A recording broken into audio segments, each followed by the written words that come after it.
Hello everyone, welcome back to my channel the little kitchen. আজকে আমি চলে আসলাম ভিন্ন স্বাদের একটা শুটকি মাছের ঝালের রেসিপি নিয়ে। প্রথমে আমি মাছগুলোকে খুব ভালোভাবে টুকরো করে কেটে নিয়ে আমি কিন্তু সেদ্ধ করে এইভাবে মাঝখানের কাঁটাটা ফেলে নিয়েছি। তার সাথে আমি গুছিয়ে নিয়েছি কিন্তু সমস্ত রান্নার উপকরণগুলো, যাতে রান্না করার সময় খুব ঝটপট রান্নাটা করে ফেলা যায়।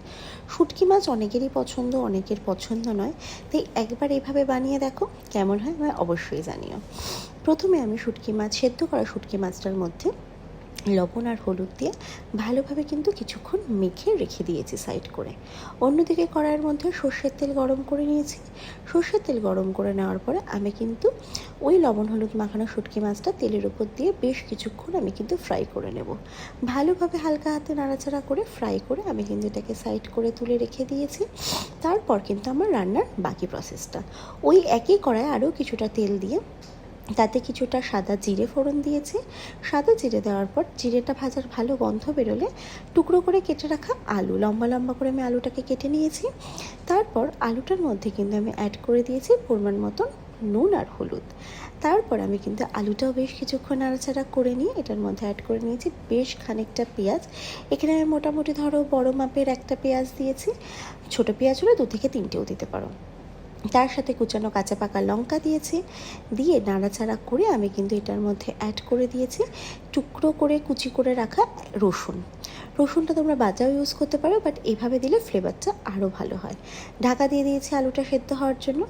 ঢাকা খুলে নিয়ে আলুটা আমার প্রায় কিন্তু এই সময় 60% সেদ্ধ হয়ে গেছে। তারপর আমি এটার মধ্যে কিছু গুঁড়ো মশলা দিয়েছি, যেমন ধরো জিরের গুঁড়ো, ধনের গুঁড়ো আর সামান্য গরম মশলা গুঁড়ো।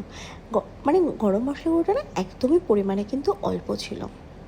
ভালোভাবে কষিয়ে নিয়ে মশলাটা আমি এখানে অল্প একটুখানি জল দিয়েছি যাতে মশলাটা পুড়ে না যায়। আরও কিছুক্ষণ নাড়াচাড়া করে নিয়ে আমি কিন্তু আগে থেকে ভেজে রাখা শুটকি মাছটাকে এটার মধ্যে অ্যাড করে দিয়েছি। ভালোভাবে পুরো মশলাটার সাথে আমি মিশিয়ে নিয়েছি মাছগুলোকে। ভালোভাবে যখন মেশানো হয়ে যাবে তখন কিন্তু আমি এটার মধ্যে দিয়েছি লম্বা করে কেটে রাখা বেগুন। এই রান্নাটাই কিন্তু আলু বেগুন দিয়ে শুটকির ঝাল, এটা খেতে কিন্তু দারুণ হয়।